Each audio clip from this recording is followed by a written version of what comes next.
Mindenkit szeretettel köszöntök ezen a mai reggelen.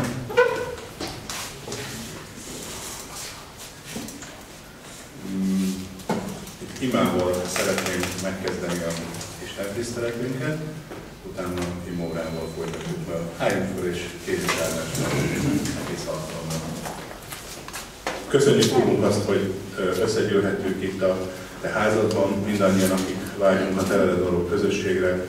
Kérlek, Uram, hogy Te legyél közöttünk a Te lelked által, Te erősíts meg minket, Te nyisd meg a mi szívünket, Te tegyél minket alkalmasan arra, hogy a Te eszközeid lehessünk. Amen. Egy közös éneket énekeljünk el még az imaóra előtt, és utána igét fogunk olvasni.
Az imaóránkhoz szeretnék igét olvasni a Bibliából, és az Efézus beliekhez írt levél 5. részéből olvasnám azokat a igéket, amely mellett szeretném, hogy elgondolkozzunk, és bátorítson minket imára. Tehát Efézus beliekhez írt 5. rész, 15. és 17. versét olvasnám föl. Tehát Efézus 5, 15-től 17-ig fennállva hallgassuk meg a igét. Így hangzik. Jól vigyázzatok tehát, hogyan éltek, ne esztelenül, hanem bölcsen, kihasználva az alkalmas időt, mert az idők gonoszak. Éppen ezért ne legyetek meggondolatlanok, hanem értsétek meg, mi az Úr akarata. Eddig az ige, foglaljunk helyet.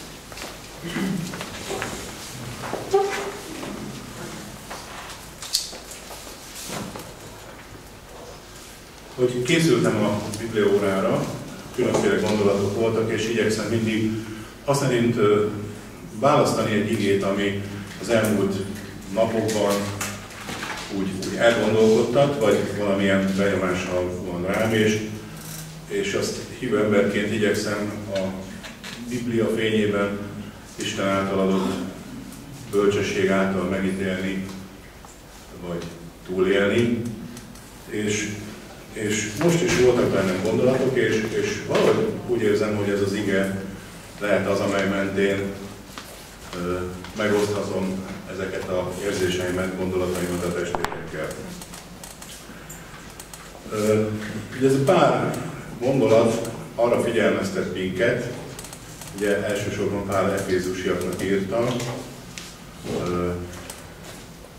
de a lélek által a Biblián keresztül számunkra is ez egy hasznos tanács, lelkilektől indított szöveg, hogy vigyázzunk. Mire figyelmeztet? Az, hogy az idő véges, az idő gonoszak, az idő elfogy, és nem marad semmi sem úgy, ahogy volt. Mindenre van egy bizonyos kiszabott idő, minden halad előre, ugye az idő lehet egy pont, lehet egy folyamat, és nem tudom, hogy talán melyik értelmét írta egy eredetileg görögül, hogy kairos vagy tempó, vagy pontosan nem is jól mondom, de lényeg az, hogy amiben élünk, ahol vagyunk, ott meg kell találnunk azt a pontot, hogy helyesen döntsünk az adott időben. Azt mondja az ige, hogy ne legyünk meggondolatlanok, hanem értsük meg, mi az Úr akarata. Mire ösztönözhet minket ez az idő, hogy elfogy, vagy ugye talán megtérésre ne veszítsük el azt az időt, amikor hív minket az Úr, vagy azokban az időkben miben töltöm az én napémat, mit tölti ki az én időben. Észreveszem az én elhívásomat, az szerint élek-e.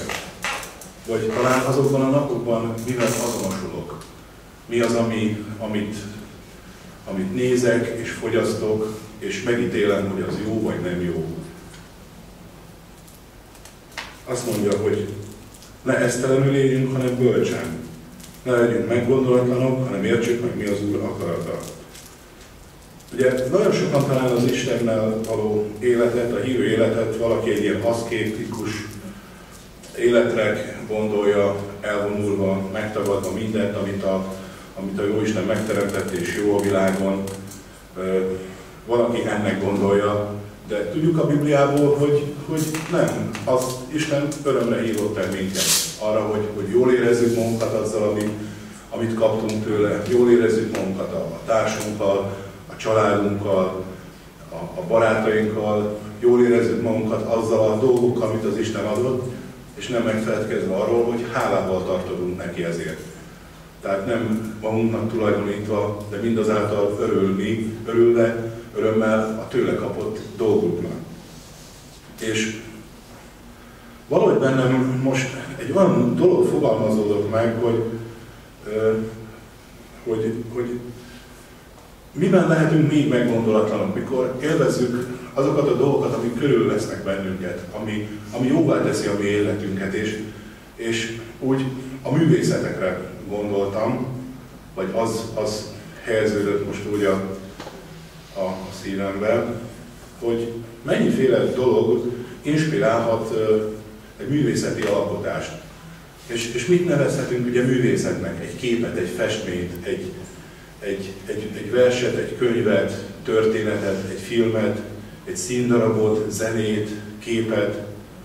Ugye nagyon tág a fogalom annak, hogy mi a művészet, mi egy alkotás, és mi az, ami szép és gyönyörködtet. És mikor egy művész alkot, akkor van egy elképzelése, és azt az ő különleges tulajdonságaival megvalósítja, leírja, megfesti, mert lát valamit, és a keze, a teste alkalmas arra, hogy azt a meglátott szépet meg is alkossa, megformázza, lefesse nekünk. Vagy megalkosson egy könyvet, leírja azokat a gondolatokat, és akkor elolvassuk, akkor úgy gondoljuk, hogy ennek volt egy erkölcsi tartalma, érdekes volt, izgalmas volt. Vagy egy színdarabot megnézünk, és szórakoztat minket. És Mi inspirálhat egy művészt? És ez már nagyon egy érdekes dolog, mert ugye Bibliában, amikor látjuk, hogy Dávid örült és táncolt az Úr előtt, Isten lelke indította arra az örömre. De látjuk azt is, hogy a bálpapok is táncoltak és vagdosták magukat az ő bűnös gondolataik miatt,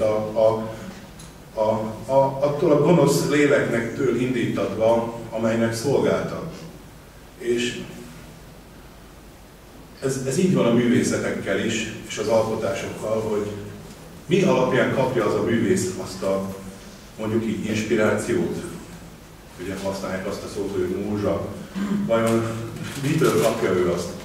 Hogy az egy tiszta forrásból származik, vagy valamilyen gonosz forrásból származik.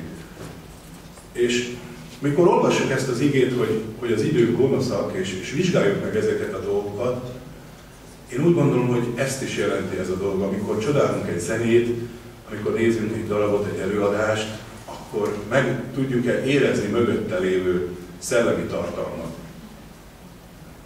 A materialista világ nem hiszi, hogy léteznek szellemi dolgok.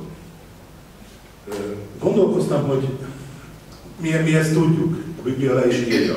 Ugye küzdünk ezzel. Ezt föl kell ismerni egyrészt. Ugye ehhez kell az az élet, amelyet az Istennel való közösség adhat meg nekünk, az ő szent lelke adhatja meg, és ő világosíthat meg bennünket, hogy ezeket fölismerjük és azonosítsuk.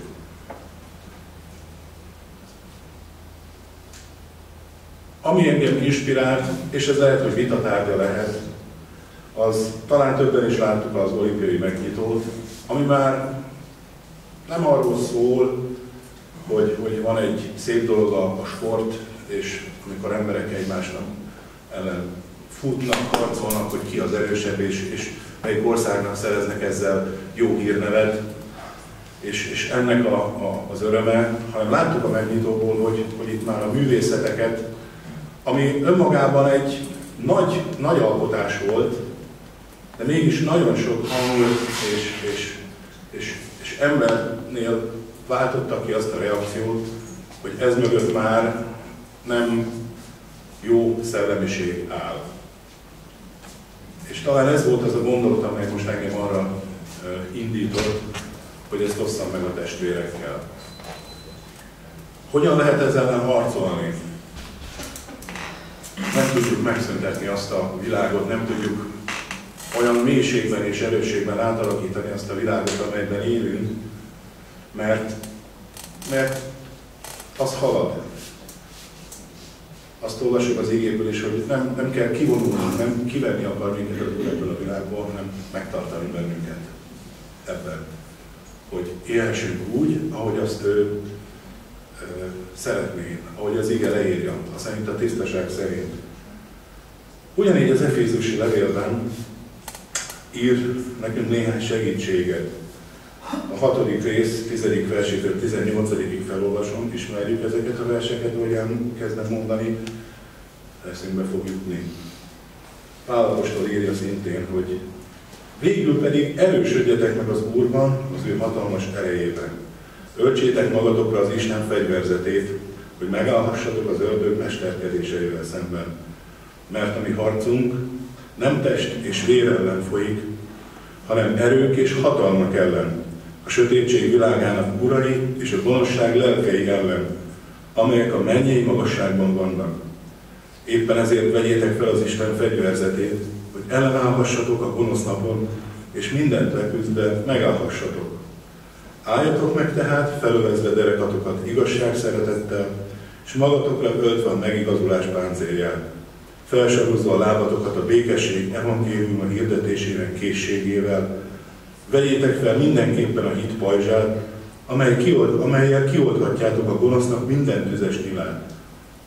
Vegyétek fel az üdvösség sisakját is, és a lélek kardját, mely az Isten beszédet. Minden imádságotokban és könyörgésetekben imádkozzatok mindenkor lélek által, éppen ezért legyetek éberek, teljes álhatatossággal könyörögve az összes szentekért. Ugye, amit említettem is, hogy nem testi dolgok ezek, lelki dolgok és lelki dolgok ellen fegyverzetet kell, lelki fegyverzetet tudunk fölvenni. Pál apostol leírta az akkorikor legmodernebb hadseregének a fegyverzetét, a római légiónak a kifinomult fegyvereit, a harci technikáikat ismerjük, hogy mennyire hasznosan tudták ezeket a dolgokat alkalmazni, amikor meghódították az akkori világot, és föntartották a hosszú éveken át, és egy hatalmas, mint egy növekedést okozó azon, kulturális és minden téren, de összehasonlította és párhuzamba hozta ezeket a fegyverzeteket és ezeket a páncélokat azzal, amit a hívő embernek ad az Isten. És nem is akarom ezt most egyenként így elemezni, mert megtörtént ez már sokszor, és magunkban elolvassuk, akkor ezeket a készségeket, vagy ezeket a dolgokat mind megértve igyekezzünk azonosítani és magunkra ölteni, hogy valóban ellen tudjunk állni azoknak a szellemi támadásoknak, amely ér bennünket. Én most ezen az imaórán buzdítok mindenkit, hogy könyörögjünk olyan éber ismeretért, olyan éber életért, amelyben fel tudjuk ismerni ezeket a dolgokat, be tudjuk azonosítani, és kérjük a mi Urunkat, hogy adja nekünk ezeket a védekezésre alkalmas eszközöket, ezeket a lelki védekezésre alkalmas eszközöket, hogy ellen tudjunk állni a gonosznak. Akit a lélek indít, imádkozzunk minél többen hangosan.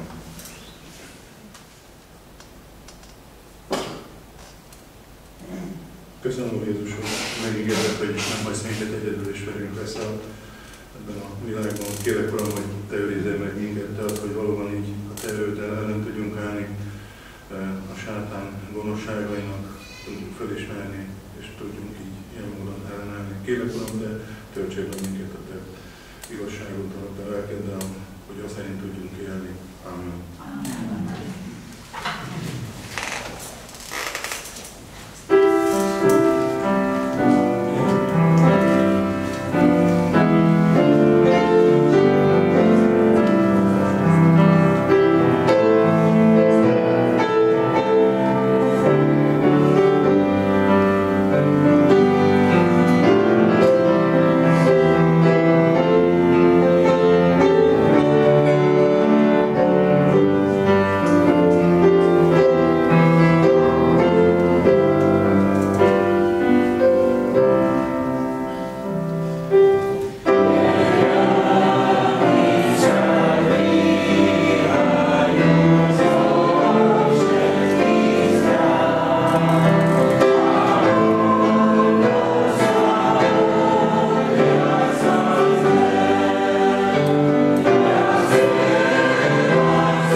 Požehnané nedeľné ráno prajem.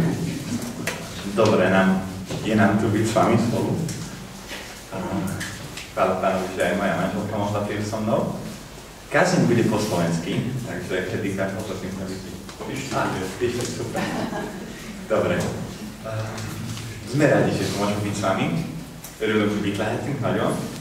Érdekes útunk volt, a péntek este, péntek éjjel. Majd a prédikációban egy-két részletet megemlítek. Hoztam egy segédeszközt is. A teraz som prešiel do slovenčiny. Donesol som aj takú pomôcku. Názov dnešnej kázne je vďačnosť len ako slanka. Je to otázka. A potom vám vysvetlím, prečo som dal tento názov. Budeme čítať z Biblie. Tým, ktorým vám zdravotný stav dovolí, prosím vás, aby ste sa postavili. A budeme čítať 42. žalm, celý žalm. 12 veršov, nie až tak dlhý. Druhá kniha žalmov, to je prvý verš odtiaľ, vlastne posledný verš odtiaľ. Pre hudobný prednes, takto znie 42. žalm. Vyučujúci žalm Korachovcov. Ako jelen dychtí po vodných bystrinách, tak dychtí moja duša po Tebe, ó Bože. Duša mi živní po Bohu, po živom Bohu, kedy pôjdem a kedy uzriem Božiu tvár.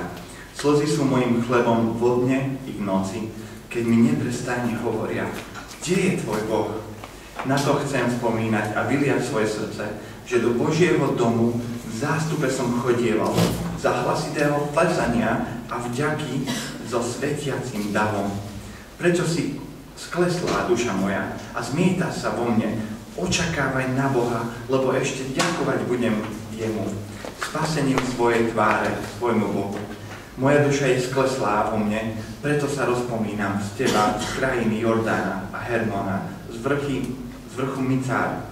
Hlbina hlbine sa ozýva, na húkot tvojich vodopádov. Prevalili sa cez mňa všetky tvoje príboje a vlny. Hospodin svoju milosť vodne posiela, v noci je pri mne jeho pesnička, modlitba k Bohu môjho života. Hovorím Bohu svojej skale, prečo si zabudol na mňa? Prečo mám chodiť v smútku, utláčaný nepriateľom? Za smrteľných múk v mojich kostiach tupia ma moji protivníci a neprestajne mi hovoria, kdeže je tvoj Boh? Prečo si skleslá moja duša a zmieta sa vo mne? Očakávaj na Boha, lebo ešte mu budeš ďakovať spasením svojej tváre svojmu Bohu. Amen. Budeme sa modliť. Pane náš, ďakujeme Ti za tento dnešný deň, za to, že nám pripomínaš to, že si blízko, že vypočúvaš modlitby, Pane, že vieš o tom všetkom, čo sa deje na tejto zemi, Pane. Že máš všetko pod kontrolou a máš všetko v rukách, Pane Ježišu.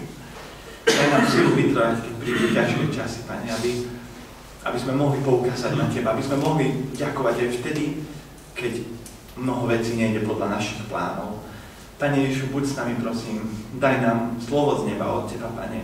Veď naše životy na tej Tvojej ceste a daj, aby sme mohli byť požehnaním pre naše rodiny, pre naše manželky, manželov, pre naše deti, pre naše mesto, Pane Ježišu. A hlavne, aby sme takto vedeli hľadať Tvoje kráľovstvo, Pane Ježišu, vo všetkom, čo robíme. Amen. Amen. Môžeme si sadnúť.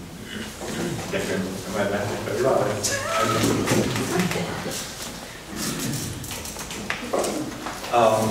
kto z vás videl v piatok, jak sa začínala olympiáda, jak sa olympijské hry začínali, aké atrakcie, aké predstavenia tam boli. Dajte hore ruky, prosím.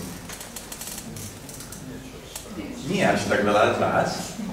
Stala sa tam jedna vec, ktorú Ištý spomínal, a to bolo to, že nejakí umelci, ktorí boli vlastne muži, obliekaní na ženy, alebo za ženy, sedeli pri takom veľmi dlhom stole, boli 13 a sedeli pri takom obrovským stolom, takým podĺhohlastým, presne jak Leonardo, vyzeralo to dosť tak, jak Leonardo da Vinci namaloval to freško, alebo tú veľkú malbu na stenu, Posledná večera. A tam na strede, čo sedela taká tučnejšia žena, tak ona vlastne mala nad hlavou také ako keby slnko. ako keby, chápete, prepáčte za výraz, ale fakt to tak vyzeralo. A mnohí vedúci cirkvi, kresťania proste si povedali, že čo sa tu deje. To freško, alebo proste tá obrovská malba Leonarda da Vinciho, tá bola už 500 rokov, ju proste považujeme ako jedno z najkrajších kresťanských proste umeleckých diel. Má to skoro 50 metrov štvorcových, obrovská malba. A proste skoro každý na svete pozná túto malbu, alebo počul už o tom, alebo videl ju. A svet sa vysmieva tomu, že tam v strede je Ježiš, že všetká pozornosť by padala na ňo, alebo proste každý by sa díval na ňo.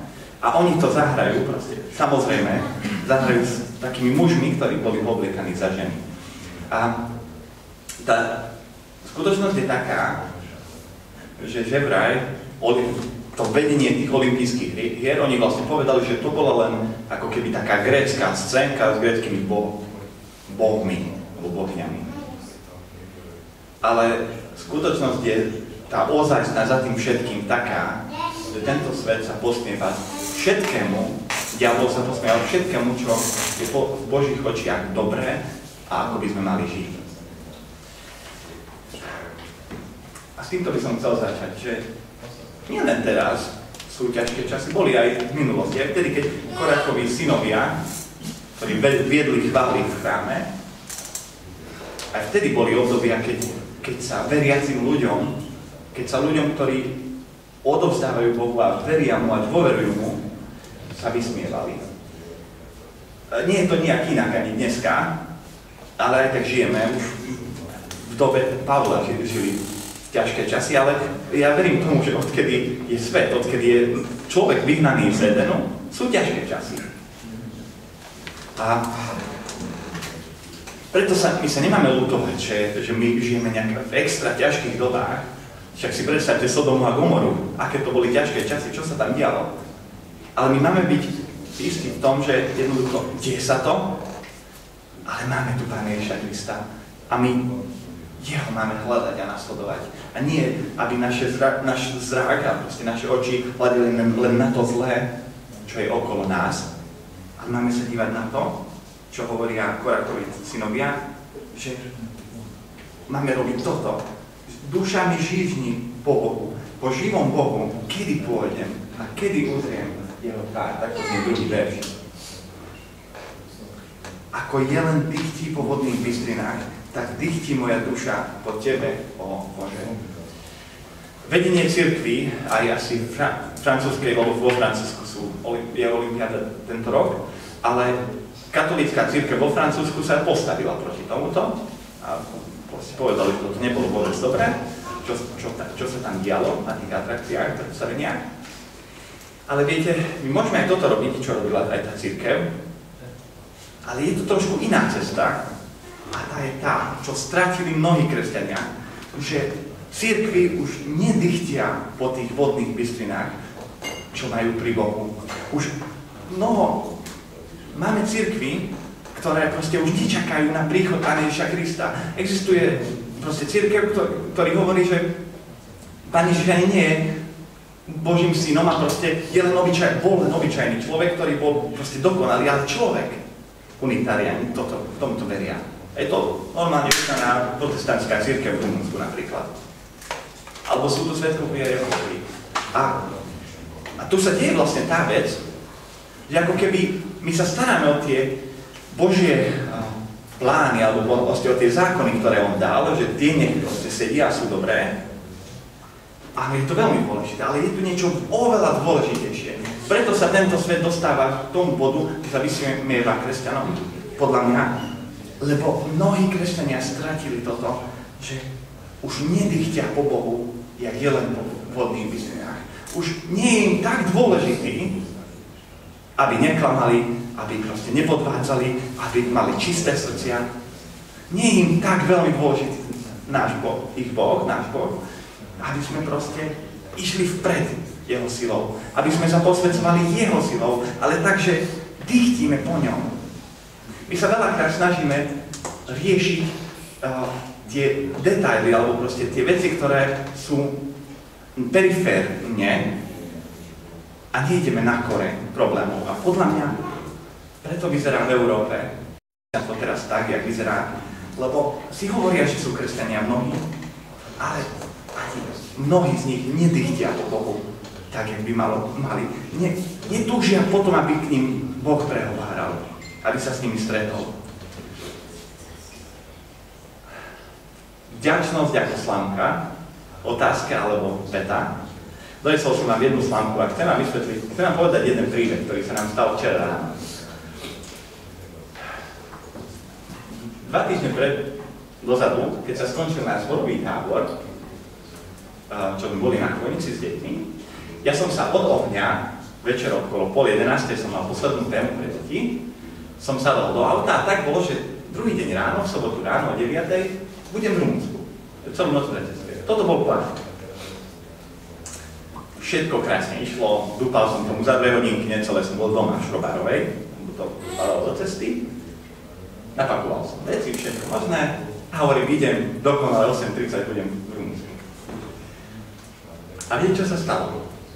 GPS-ka ma odviedla na dosť zlú cestu a som buchol spodok auta, jemne, nie silno, taká zemná cesta, taká, ale stred bol vyšší a buchol som stred auta a hovorím, dobre, idem vycúvať naspäť, žiaden problém, idem na tej ceste, ktorú ja poznám.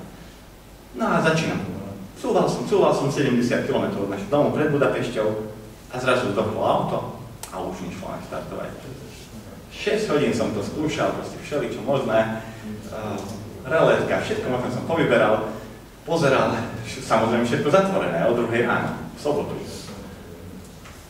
Potom večer som sa dostal do Rumunska, nie s týmto autom, otec ma dobral, ja som sa dobral s otcovým autom, ale proste len vám chcem povedať, že toto je tá predohra tej scénky, ktorá sa udiala vlastne dnes ráno, tak som 2 týždne nechal svoje auto tam pred Budapešťou na takom celkom bezpečnom mieste, na jednom parkovisku. A dnes ráno, včera ráno okolo 4:00 sme sa zastavili tam, v trete, ja hovorím, idem vymeniať pekne sviečky. Ja si všetky sviečky odišli, je to benzínové auto. A 3 som vybral, vymenil a 4. sviečka bola úplne rozpraskaná, akože ten vrch, ten porcelán na vrchu bol úplne rozpraskaný. A viete, keby som aj vedel vybrať tú sviečku, keď to tam napadá do motora, koniec. Tak sme s mojou drahou, s pinzetou, so všetkým skúšali povyberať tie kúsky tej keramiky, alebo proste toho vrchu tej sviečky. A nejak to nešlo. A stále to padalo naspäť. Mal som tam šrobováky rôzne. Ja som sa pripravil na túto prácu. Všetky možné nádeje som tam mal. A už som to celé vzdal. Hovorím, že to takto nepôjde. A potom mi pán Boh dal myšlienku, to je taká malinká dierka, 20 cm dole, neviete to inak vybrať a buď s vysávačom, ale ten sme tam nemali, alebo s kompresorom to vyfúkať.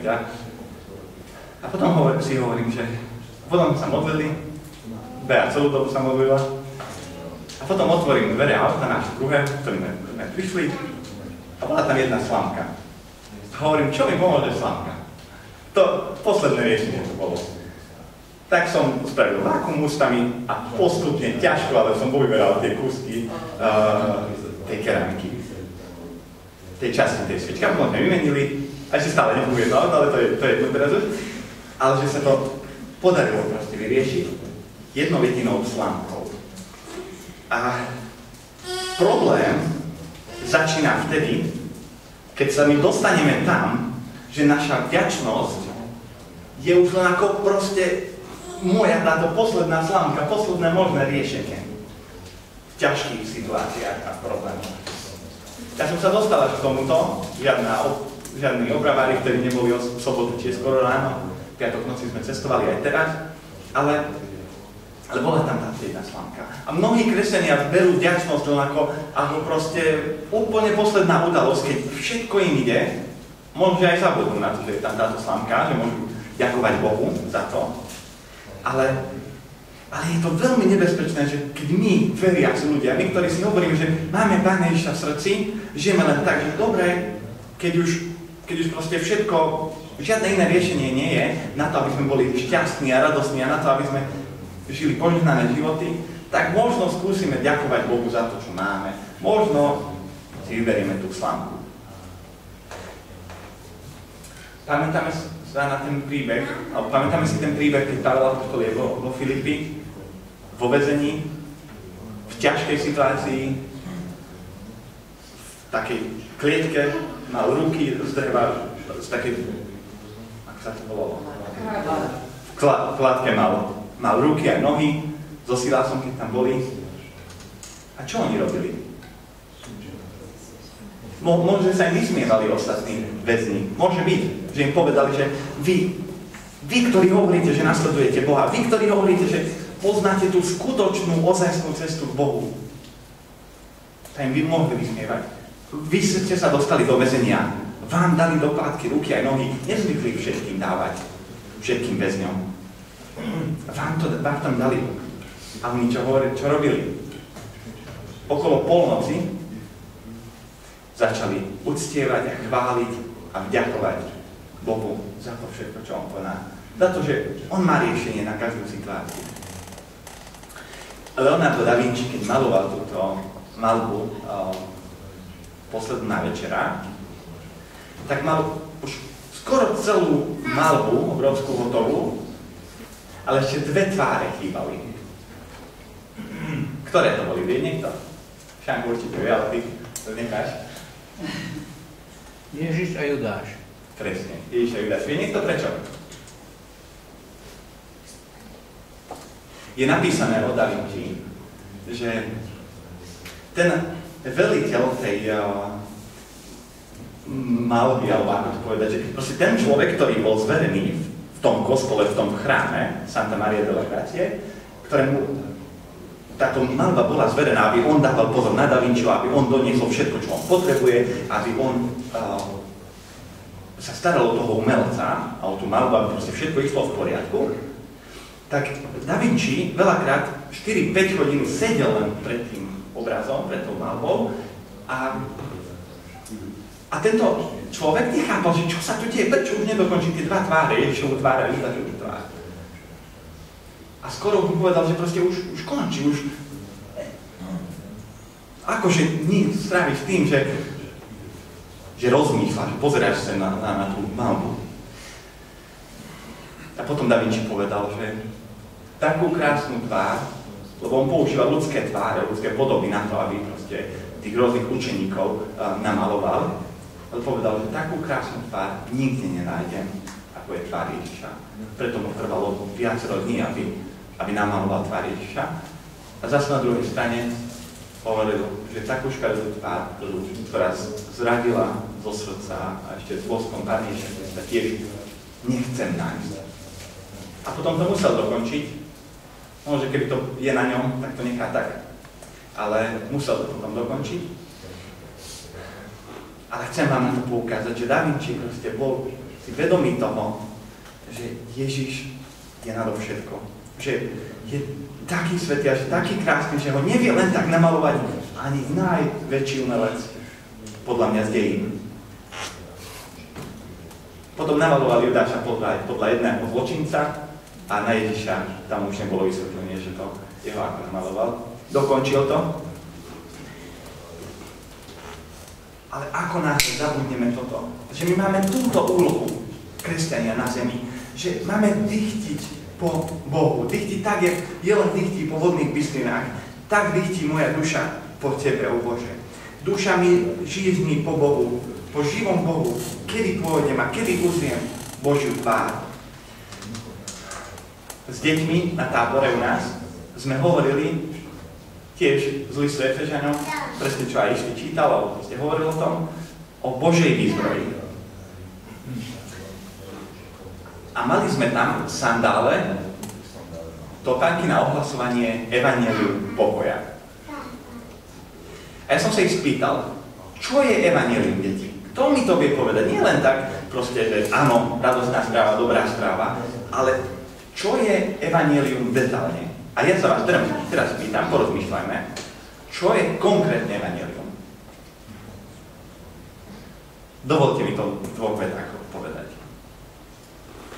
Boh stvoril zem, Boh stvoril ľudí na to, aby s ním chodili, aby s ním žili, aby jeho uctievali, aby jeho nasledovali. To je základ evanjelia. Preto prišiel Ježiš Kristus, aby to bolo, čo bolo stratené, to, čo mal Adam a Eva, že žili s Bohom, že ho videli, že ho počuli. Toto je základ. Bez tohto nevieme evanjelium potom chápať úplne také, jak to je. Teda, bol jeden vzťah medzi Bohom a ľuďmi, Adamom a Evou a potom aj niektorými ostatnými. Priamy vzťah, keď počuli a videli Boha, chodili s ním. Ale toto sa úplne stratilo. A jak sa ľudstvo rozširovalo na zemi, jak vznikli potom národy a jazyky, tak každý si začal trošku inak veriť, trošku inak si predstavovať Boha, trošku inak ho hľadať, než Boh hovoril. A sa vzdialovali, až do dnešného dňa sa vzdialuje človek od Boha. Tak aj tak sa musí každý postaviť pred jeho tvár. Aj tak sa musí každé koleno skloniť pred menom Ježiš, pred Pánom Ježišom Kristom. Začiatok a koniec evanjelia. A popri tom, medzi tým všetkým, je to, že Pán Boh poslal svojho syna, aby na to všetko, čo bolo stratené v minulosti, že nevidíme Boha, že ho nepočujeme, že mu neďakujeme tak, jak by sme mali, že nás nevie viesť, aby toto všetko napravil. Preto chodil Pán Ježiš tuto na zemi, aby sme uvideli, že aký je Boh, že ako nás miluje, že ako neopovrhuje ľuďmi, ktorí zlyhali, ktorí spravili hriechy. Ale potom evanjelium je aj to, že áno, sme stratili niečo, ale v Kristovi to prišlo naspäť. V Kristovi sa to celé obnovilo. Môžeme sa stretnúť s Pánom Bohom, môžeme s ním chodiť, môžeme dychtiť po ňom, môžeme ho cítiť v srdci. Môžeme čakať to, kedy pôjdem pred jeho tvár. Veľakrát zabúdame buď na začiatok, alebo na koniec, keď hovoríme evanjelium. A to nie je dobré. Lebo len to, čo sa môže napraviť, čo bola kedy nemožné, alebo pokazené. Keď hovoríte evanjelium ľuďom, keď vydávate svedectvo, alebo keď proste len sa stretnete s ľuďmi, ktorí sú v hriechu a sú stratení a nadávajú na Boha. Aj keď neprijímajú to, že Boha miluje, alebo proste takéto veci. Ale najprv im povedzte, počuj, ty sa raz budeš musieť postaviť pred Božiu tvár. Aj toto je evanjelium. Časť evanjeliu je aj toto, lebo bez toho nemá význam, že prišiel Ježiš Kristus, keď my sa nemáme postaviť raz pred jeho tvár.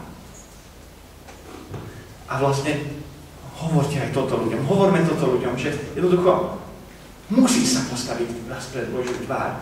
A nie je jedno, že ako tam pôjdeš, nie je jedno, že s akým srdcom tam pôjdeš, nie je jedno, že či ten vzťah, ktorý bol na začiatku stvorenia, na začiatku tých rokov, keď boli vyhnaní z Edenu Adam a Eva, stratení, či sa napraví alebo nie. A dobrá správa je aj tá, že áno, existuje aj taká vec, že posledný deň v tvojom živote sa môže tento vzťah napraviť medzi Bohom a tebou. Áno, je to aj tá dobrá správa, vieme to, poznáme to. Ale aké je dobré, keď ty každý deň prežívaš toto, že dychtí tvoja duša po vodných pyslinách, dychtí jeleňový po Bohu, tak ti dychtí po Bohu. Duša mi žížni po Bohu, po živom Bohu, kedy pôjdem a uzriem Božiu tvár. Bratia a sestry, kedy ste naposledy rozmýšľali nad tým, že raz uzrieme tvár Pána Ježiša Krista? Tak do hĺbky, tak ozajstne. Čo vo vás vyjde vtedy? Aké myšlienky, aké pocity prichádzajú, keď máte pred sebou to, že vy sa musíte raz postaviť pred Božiu tvár, že uvidíte raz tvár Pána Ježiša Krista? Chveje sa nám srdce. Ako to vnímame celé? Žalmisti hovoria, že žížnim potom, čakám na to, kedy uzriem Božiu tvár. O čom nám toto celé hovorí? Aké mali vzťahy Korachovi synovia s Bohom? Keď vedeli povedať toto, že čakám na to, túžim potom, aby som uvidel Božiu tvár. Ja sa niekedy bojím, že teraz v tejto sekunde by som mal uvidieť Božiu tvár. Áno, je to normálne, že aj my, kresťania, keď zlyháme, tak máme taký pocit v srdci. Ale dobrá správa je tá, že my môžeme ísť za ním, ako je len dychtí po vodných bystrinách. Tak dychtí tvoja duša, alebo moja duša. Tak môže dychtiť tvoja duša. To znamená to, že aj keď zlyhávame, neostaneme v tom. Ideme za Ježišom, lebo dychtí naše srdce za ním. A za to, že on má riešenie. A ten stred vlastne toho evanjelia, hovorili sme o začiatku, o konci, ale stred je vlastne ten, že Pán Ježiš Kristus, pokiaľ si tu na zemi, pokiaľ sme tu na zemi, tak má na všetky tvoje problémy riešenie. Na všetky, nielen na hriech, ale na všetky. Na zlé vzťahy v tvojej rodine, na tvoje chyby, na tvoje zlyhania, na všetko možné má riešenie Pán Ježiš Kristus. Hovoril som vám niekoľkokrát o mojom šéfovi. On je veľký ateista. A vtedy, keď sa nám stala taká vec s tou dodávkou, že nám ju vykradli vo februári, tak že nám tých skoro 7 000 eur zmizlo, to vyplatili z BO, tak v tom období, v tých 2 týždňoch, 3, sa nám stali ešte 2 veľmi ťažké veci v rodine. Bejná maminka stratila, proste musela odovzdať tú miestnosť v centre mesta, kde ona mala viac ako 10 rokov obchod s oblečením. Lebo ide sa to celé prerábať a v celom meste len na tom okolí boli proste lacné prenájmy na obchodné priestory. Potom odvtedy už sa jej neoplatí ani mať obchod s oblečením, lebo také drahé sú, také vysoké sú tie ceny prenájmu takých obchodných priestorov. Takže ona stratila ako keby svoje podnikanie v marci.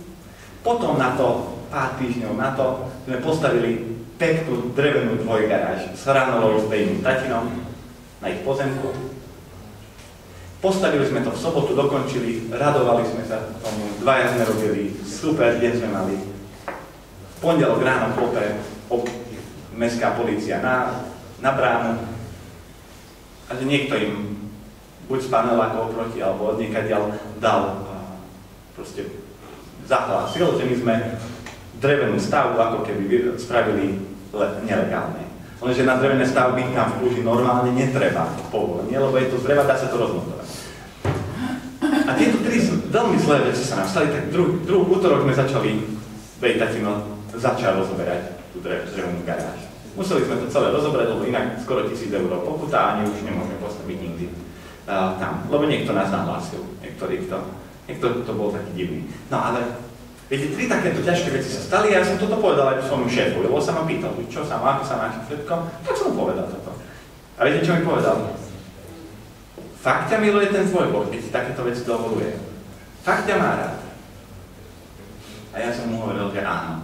A vtedy na ceste domov, keď sa tento rozhovor odohral ráno, tak po obede, keď som zo školení sa vrátil domov, chváľte mi Pán Boh naplnil vďačnosťou a chválou moje srdce. A naplnil radosťou moje srdce. Napriek tomu, aké ťažké veci sa diali a stali, Pán Boh mi naplnil úplne doplná moje srdce vďačnosťou a radosťou. Úplne inak sa dejú u kresťanov veci, než svetský človek si predstavuje.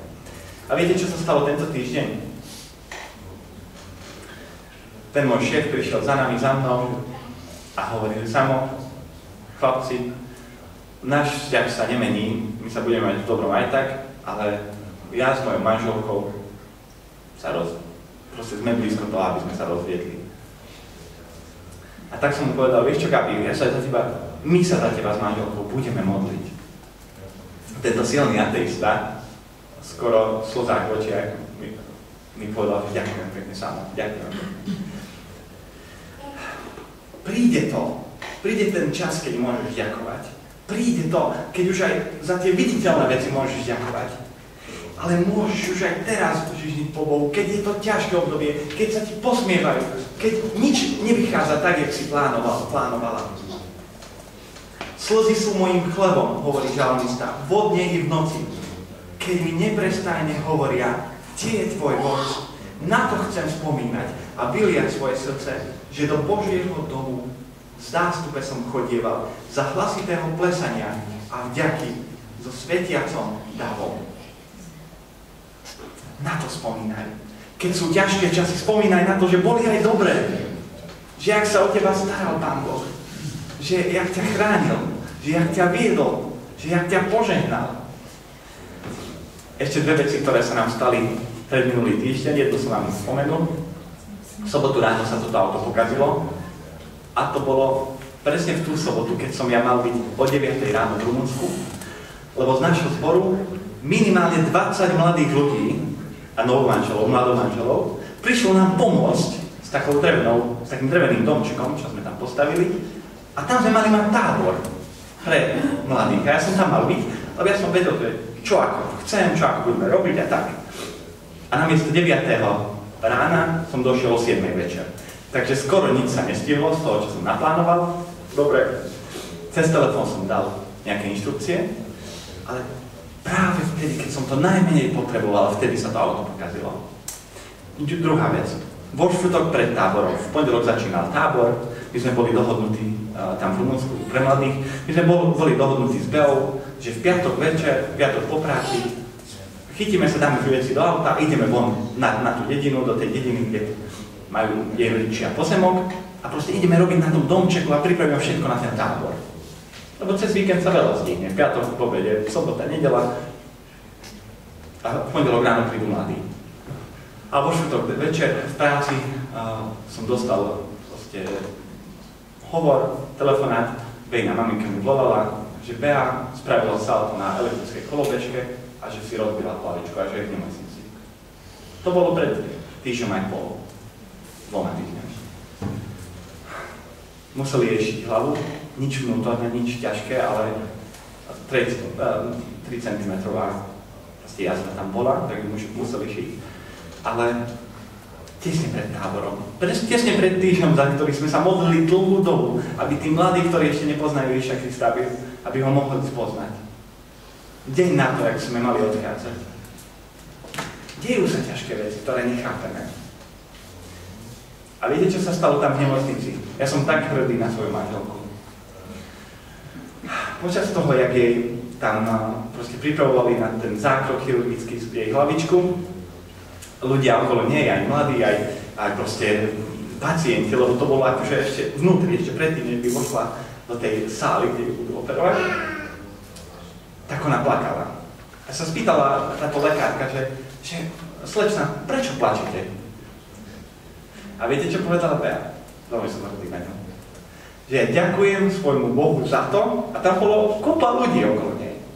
Ja ďakujem svojmu Bohu za to, že nič horšie sa nestalo a že on so svojím jaňom zachránil. A viete, také ticho nastalo v tej sále, kde bola ona vtedy, že neuveriteľné. A skutočné, silné kresťanstvo je vlastne o tomto. Že môžeme stratiť mnoho vecí, môžeme nám ukradnúť majetok, môžeme proste prežívať ťažké veci, môžeme postaviť niečo a o pár dní na to musíme zbúrať. Ale v našom srdci, naše srdce je nastavené tak, že Bože, ja ťa poznám, ja ťa milujem a ja viem, že to všetko, čo dovolíš v mojom živote, je na to, aby si sa ty oslávil, je na to, aby niečo dobré z toho vysvetlo a prišlo. A žalmisti toto vedeli. A práve preto hovoria, 3-krát hovoria svojej duše, prečo si skleslá duša moja a zmieta sa vo mne? Očakávaj na Boha, lebo ešte ďakovať budem jemu spasením svojej tváre, svojmu Bohu. O tomto je kresťanstvo. Že aj keď sa nám vysmievajú, aj keď poslednú večeru, ktorá je podľa mňa najkrajšou malbou celých dejín kresťanstva. Keď sa tomu vysmievajú a vysmievajú sa Ježišovi.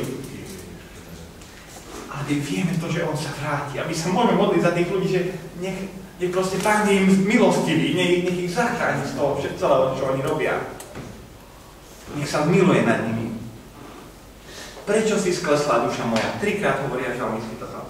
A zmieta sa u mne. Očakávaj na Boha, lebo ešte mu budeš ďakovať spasením svojej tváre, svojmu Bohu. Vďačnosť ako posledná možnosť. Vďačnosť ako slanka. Ale alebo vďačnosť stále v srdci, alebo nastavenie vnútorné, naše vnútorné nastavenie nech je také, že Pane, môže sa dneska diať hocičo. Ja nedovolím diablovi, aby proste skákal na mojom srdci, aby ma udúpal dole. Ale chcem stále pozdvihnúť svoje ruky a svoje oči k Tebe, lebo Ty máš zo všetkého východisko. Aj keď o 2. o 3. ráno sa mi pokazí auto pred Budapešťou, aj vtedy ťa chcem chváliť, lebo niečo dobré Ty vieš z toho vykonať. Ešte posledné svedectvo, ktoré vám poviem, čo sa týka tohto žalmu, ktorý ku mne veľmi hovoril, je to, že vtedy ráno, v sobotu, po tom našom zborovom tábore na Chvojnici, keď sa toto auto pokazilo, keď zlochlo, alebo som to nevedel naštartovať, tak som sa vybral na prechádzku a hovorím, pozriem, že či náhodou niekto nie je na ulici, či mi nevie pomôcť. Mladý chalán, 28 ročný, skoro jak ja, sedel na lavici pri takom jazierku, môže fajčil aj trávu, neviem, ale bol veľmi osamelý. A tak ja som prešiel vedľa neho a Pán Boh mi hovoril na srdce, porozprávaj sa s ním, sadni si k nemu. Ja si hovorím, bude tam aj niektorý, kto mi pomôže. A odišiel som. A potom som sa vrátil k autu, hovorím, pomodlím sa, ešte raz skúsim, či to nenaštartuje. Samozrejme, že to nenaštartovalo. A vtedy som už vedel, že ja sa musím pridať v tomto týpkovi. A tak som dúfal, že tam ešte bude tento chalan. Som išiel naspäť v tom jazeru, kde som ho stretol. A už odchádzal, ale ešte práve som ho stihol. A tak som mu porozprával tieto veci, čo sa mi udiali, ktoré sa mi udiali, že proste idem z tábora a toto sa deje, ja mám byť v kľúči zajtra, dnes ráno, a on sa na mňa díval. A tak som sa predstavil, hovorím, že je Richard, a tak som sa spýtal, či mi nevie pomôcť, ja som vytlačil to auto na asfalt, nie tam po tej zlej ceste mi stojí auto, chudák nemal veľa síl, tak to nevytlačili, ale viete, čo sa stalo? Po 2 hodinách, čo mi tam sa snažil pomôcť, svietil mi mobilom, neviem čo všetko, tak už povedal, že prepáč, ja som mal veľmi ťažký deň, ja som stratil dneska prácu, každý ma ohovára, mal som veľmi zlý týždeň, aj deň, aj všetko, som veľmi smutný. A že aj som unavený, ja som veľmi rád, že som ti mohol pomôcť, nechám ti moje telefónne číslo, ak niečo, ale musím si ľahnuť, lebo som brutálne unavený. Toto mi povedal ten chalán a potom mu hovorí, počuj Richard, môžem sa za teba pomôcť? Môžem tvoje problémy aj teba dať do Boží život? A díval sa na mňa, tak som ho objal, pomodlil som sa za ňo a potom v slzách mi povedal, nikto nikdy v živote mi takéto niečo nespravil. Ďakujem veľmi pekne a zostanem v kontakte. Za toto som mal tam zohnúť si mal, neviem. Ale to viem, že keď vy všetky vaše ťažké situácie, všetky problémy, aj keď sa vám vysmievajú, aj keď hovoria, že kde je tvoj Boh, ty kresťan veľký? Kde je tvoj Boh? Prečo ti nepomôže teraz? Keď začneš ďakovať aj vtedy, tak Pán Boh veľmi, veľmi zvláštne a veľmi, veľmi krásne veci vie konať. A vie pomôcť tomuto svetu, ktorý ide do zatratenia. A ešte posledná myšlienka. Pán Ježiš sa vráti. To nevieme, že či sú roky, 10 ročia, mesiace, dni, nevieme. Ale my sa nemusíme báť od toho, že sa Ježiš vráti, keď on je našim pánom. Predstavte si jednu stavbu. Ja veľa robím na stavbách. A viete, je úplne iné, keď tam je šéf, a je úplne iné, keď tam nie je šéf. Keď tam je šéf, tak trošku si švihnú pracovníci, ale keď tam nie je, tak trošku pol hodinka voľná, hodina na obed, prejde. Ale my, kresťania, nerobíme veci na oko. My, kresťania, ktorí hovoríme, že slúžime Ježišovi Kristovi, tak naše životy môžeme žiť a máme žiť v vďačnosti Jemu. Tak, jak sme dneska hovorili. A mať vždy pred sebou to, že jednoducho my máme Pána, ktorý existuje, ktorý žije, ktorý vypočúva modlitby a ktorý nás miluje. A keď takto žijeme naše životy, že hľadáme jeho tvár už teraz, tak nás neprekvapí, keď príde Pán Ježiš. Hoci kedy, či v noci, či v deň. Keď vieme to, že on sa vráti jednak, ale vieme aj to, že aj dnes som sa stretol s Bohom, aj dnes mi niečo hovoril, aj dnes mi odpustil kopu mojich zlyhaní. Aj dnes som sa skrze jeho mohol prísť za mojou manželkou a pýtať si odpustenie a zmeniť niektoré veci. Aj dnes proste som mohol ďakovať jemu za oslobodenie, za riešenie mojich problémov. Vtedy sa nemusíme báť, že sa máme postaviť pred Božiu tvár. A moji hlásatelia Evanjelia toto zbore, máte toto pred sebou. Že my máme našim životom, našimi skutkami, našimi slovami odovzdať toto. Počuj, ty sa raz budeš musieť postaviť pred Boha. Ty si možno zlyhal v mnohých veciach. Ale je tu riešenie. Nemusíš ísť tak ďalej, že nadávaš Bohu. Nemusíš ísť tak ďalej, že nikdy v živote si neďakoval za nič. Ale je tu možnosť a je tu príležitosť, ktorú ti chcem ukázať. Jednoducho, miluje ťa, nevadí, že aké problémy máš, aké hriechy máš v živote, lebo on ich vie vyriešiť. Ale aj tak, či tak sa rozhodneš, či tak, ty sa budeš musieť postaviť pred Boha. A aké je dobré hľadať jeho tvár teraz? Keď vydávate svedectvo, bratia a sestry, aj toto povedzte, že áno, musia sa postaviť aj oni pred Boha. Ale je toto dobré, najlepšie riešenie, že jeho tvár môžu uvidieť a aj hľadať už aj predtým. Bratia a sestry, toľko som vám chcel odovzdať dneska. Dúfam, že vás Pán Boh pozbudil cez tieto slová, cez tento žalm. Ale aké je dobré, že my môžeme povedať svojej duše, že neboj sa, nestrachuj sa, buď sklesnutá moja duša, lebo budeš viac ďakovať Hospodinu za jeho vyslobodenie a za jeho riešenie. Bratia a sestry, ideme sa teraz modliť. Tí, ktorí máte vlastnú modlitbu na srdci, tak povedzte a potom ukončíme vlastnú modlitbu. Pane Ježišu, ďakujem Ti za náš zbor. Ďakujem Ti za ochotné, slúžiace srdcia, ktoré tu máme, Pane. Ďakujem Ti aj za to, že prehováraš k nám, Pane. Ďakujem Ti za to, že Ty nám vieš dať takú túžbu do srdca, aby sme zichtili po Tebe. Ale Pane Ježišu, chceme toto. Chceme, aby ľudia videli v našom živote, že my dychtíme po Tebe, že nám nejde len o to, aby sme mali dobrú prácu, aby sme boli šikovní v tom, čo robíme, Pane, ale nám prvom rade ide o to, aby sme ťa hľadali, aby sme počuli Tvoj hlas, aby sme uvideli Teba takého, aký si, Pane Ježišu. A potom to ostatné príde, Pane. Ďakujem, že Ty si ten, ktorý požehnávaš to všetko, do čoho vložíme svoje srdcia a ruky, Pane, keď ťa hľadáme. Ďakujem Ti, Pane Ježišu, aj za to, že toto zhromaždenie môže byť svetlom v tomto meste, Pane. Ale ja ťa prosím, aby sme mohli uvidieť tie veci, ktoré si pre nás pripravil, aby sme mohli konať tie skutky ešte viac, ktoré si nám pripravil, Pane.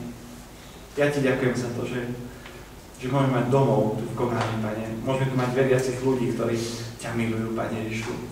Prosím, daj nám príležitosť, daj otvorené srdcia v tomto meste medzi našimi kolegami, kolegyňami, Pane, medzi našimi kamarátmi, priateľmi. Daj taký čas milosti, Pane, aby mnohí mohli pochopiť a pýtať sa na Evanjeliu, pýtať sa na nás, prečo tak žijeme, ako žijeme, Pane.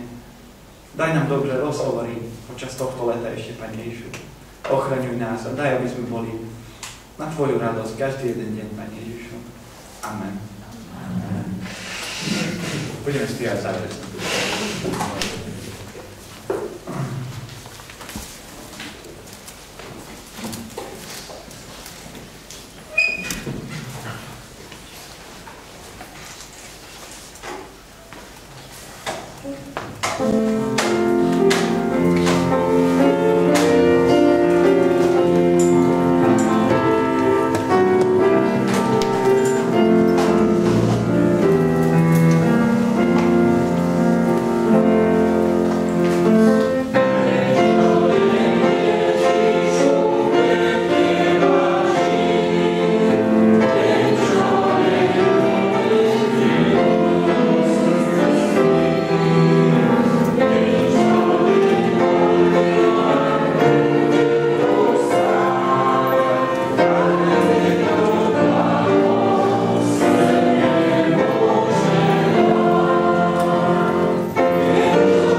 Mennyei Atyánknak szeretete, az Úr Jézus kegyelme és a Szentléleknek közössége legyen és maradjon mindannyiunkkal.